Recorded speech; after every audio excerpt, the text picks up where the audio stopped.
زیستی خود مانده مهاجرت کردن امکان دارد و مندرجه گزارش چنین سوال‌ها بررسی شدند. حرکت سرمایه انسانی، شرح عمومی، مفهوم‌ها و اصطلاح‌ها، کتاب‌ها درباره حرکت سرمایه انسانی در آسیای مرکزی و روسیه، نمونه تاجیکستان، خصوصیت‌های خاص و عمومی، سبب‌ها و انگیزه‌های فرار مغزها، روندهای کسبی متخصصان در بازارهای مهنت خارجی، خلاصه و تفسیر خود. سلاید چهارم درباره حرکت انسان، حرکت متحرکی مهاجرت خاراکتری فضایی دارد و غیر فضایی. بود در همون سلایدی که شما می‌بینید در طرف چپ این فضایی است و طرف دست راست غیر فضایی است. سلاید پنجم کانسپت‌هایی که درباره سرمایه انسانی از متفکران کلاسیکی که به این موضوع درک کردند سخن‌های آنها آورده می‌شود. یکم سرمایه انسانی از نقطه نظر جادار شد. سرمایه انسانی به هر گونه دیگر سرمایه مانند است. آنها توسط سرمایه‌گذاری به دست آوردن و افزودن امکان دارد. دویم متفکر بیکر معارف و تحصیلات مهمترین سرمایه‌گذاری و سرمایه انسانی میباشند. هرچی بیشتر سرمایه‌گذاری و سرمایه انسانی توسط تحصیلات بالاتر باشد، حاصل که مهنت بالاتر میگردد. افزایش سرمایه انسانی نه تنها برای شخصان علاوه بلکه برای کشورها نیز باید استراتژیک عمومی باشد. سوم کلاسیک کوزنتس است که بزرگترین سرمایه کشور مردم آن است. با مهارت، با تجربه و هوسمندی آنها به فعالیت مفید اقتصادی میباشند.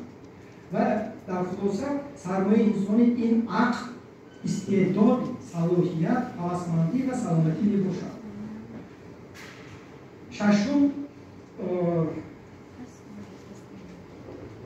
کانسپت تفسیر متحرکی، یعنی همین حرکت چی است؟ متحرکی این واسطه به شخص روح دادن میدان امکانات وابسته به حرکت متحرکی و استفاده آنها میباشد. متحرکی شکل‌های زیادی دارد: فضایی، غیر فضایی، اجتماعی، کسبی و غیره. و این دو کتابی که من فعلا معرفی کردم دوی به همین موضوعی که من اینجا سخن می‌رانم بخشیده شده است که یکی در امریکا به زبان انگلیسی چاپ شده است سال 20 و دیگر آخر سال گذشته در دوشنبه به نشر رسید. سلاید هشتم حرکت متحرکی سرمایه انسانی در کشورهای آسیای مرکزی و روسیه. مهاجرت کارگران بلنداختصاص کانال اساسی حرکت سرمایه انسانی در آسیای مرکزی میباشد. متحرکی غیر فضایی خیلی کمتر به نظر میرسد. همه کشورهای آسیای مرکزی و روسیه دوره طولانی از دست دادن سرمایه انسانی نایاب را از سر می‌گذرانند. فرار مغزها برای همه کشورهای منطقه یک مشکلی جدی است. سلاید نمبر دوم در مثال تاجیکستان. نمونه تاجیکستان سوال‌های مورد تحقیقات چنین بودند: چرا متخصصان تاجیکستان ترک می‌کنند؟ کدام تراکتورهای یا سمت‌های کسبیت برای حیاتی که برای مهاجرت در بر می‌گیرند برای تاجیکستانیان دوره سطح بلند پاسپورت خاص می‌باشد؟ چرا در خارجه به بعضی موفق می‌شوند و دیگران به جایهای کاری کم اختصاص می‌کنند؟ و نهایت چهارم موضوعی که مربوط به برخورد بود، آیا متخصصان بلند اختصاص می‌توانند به تاجیکستان برگردند؟ سلاید دهم کاراکتریستیک یا شرح حرکت سرمایه انسانی در تاجیکستان. یکم سطح خیلی بلند مهاجرت مهنتی خارجی در دایره مدیر شهرگردانی که در آن مهاجران از تاجیکستان برای کار و زندگی به شهرهای روسیه می‌روند. ذخیره‌های ارزیات مهنتی در ضمن سیستم پیشرفت مهارت تجربه و کمبود یا نارسایی تخصص اقتصاد یک جایه یا طبعا میگم و سیوم با سبب سوست و گران بودن اینترنت حرکتی یا که متحرکی غیر فضایی خرید وجود ندارد. سلاید 11 این کیسته خوبه کاری بلندیخود در روند عمومی مهاجرت خارجی آوردستگی است و این در مقایسه سالهای 2002 2012 و 2019 اون تحقیقاتی که ما انجام دادیم در همون سه کلام که شما می‌بینید در اونجا آوردسته است که خیلی برجسته نشان می‌دهد که سطحی برایشی یعنی فرار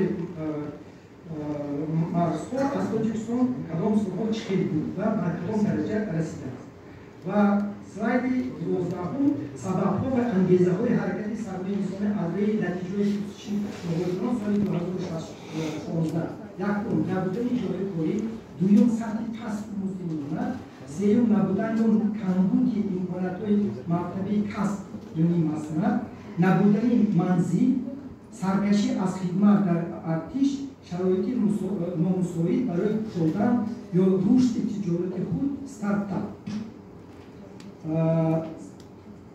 چیزی نوبتی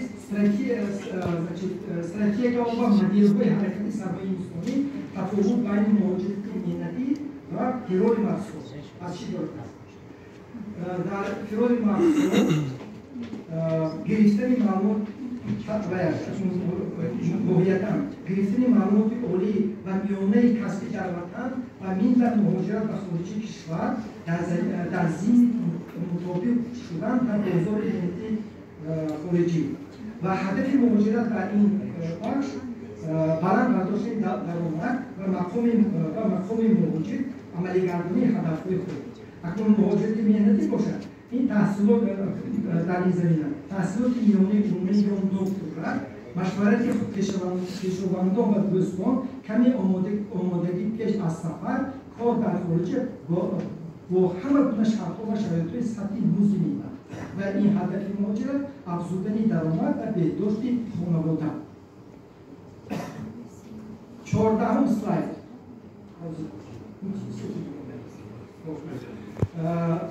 اینجا تراکتور کسبی مهاجران بلندیخوان از جمله تاجیکستان در بازار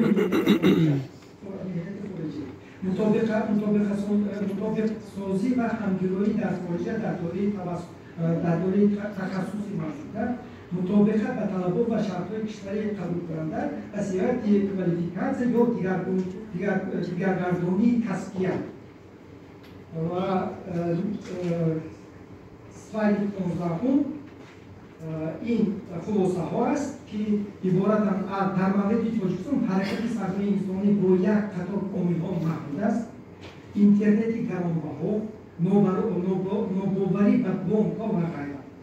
دوم فرار محصول برتری دارد که به باخت کشور می‌آورد. تاجیکستان کارگران سرمحصول را از دست می‌دهد و مهاجران کوشش می‌کنند که به بازارهای خارجی ملت مطابق شوند مبلغ و سالها را از دست می‌دهند و نهایت پیشنهادهایی که هست این برای نگاه داشتن اقتدار ذهنی کشور چکار باید کرد توصیه توصیه ها این همسرگردانی گردش مغز سرباز یعنی نگاه داشتن رابطه‌های متخصصان سطح بلند داشتن و جوانان دسترسی به تحصیلات باصفت کار جاری رشد کسب و معاش ارزنده را فراهم آوردن گسترش رابطه‌ها با دیاسپوراها برای کارمندان ساحه تندرستی معارف و دیگر متخصصانی که تاجیکستان به آنها نیاز دارد و آمادن و برگردن شرایط فراهم آوردن و نهایت جلب متخصصانی که در خارجه برای تطبیق لایحه‌های مشخص در جمهوری تاجیکستان کار می‌کنند و توصیه‌های گروه دوم تدبیرهای مخصوص برای گردش کارمندان بلنداقتصاد این است: تشکیل همکاری اکادمی با جلب دانش و اقتدار مهاجران، دستگیری اشتراک مهاجران از جمهوری تاجیکستان در شبکه‌های علمی یا کسبی که در نوآوری و تحقیقات در جمهوری تاجیکستان مساعدت می‌کنند و نهایت تهیه سیستم هوسمندگردانی برای کار متخصصان بلنداختصاص مهاجر در تاجیکستان در اساس زمینه‌های اتفاق میان مدت و دراز مدت تشکر برای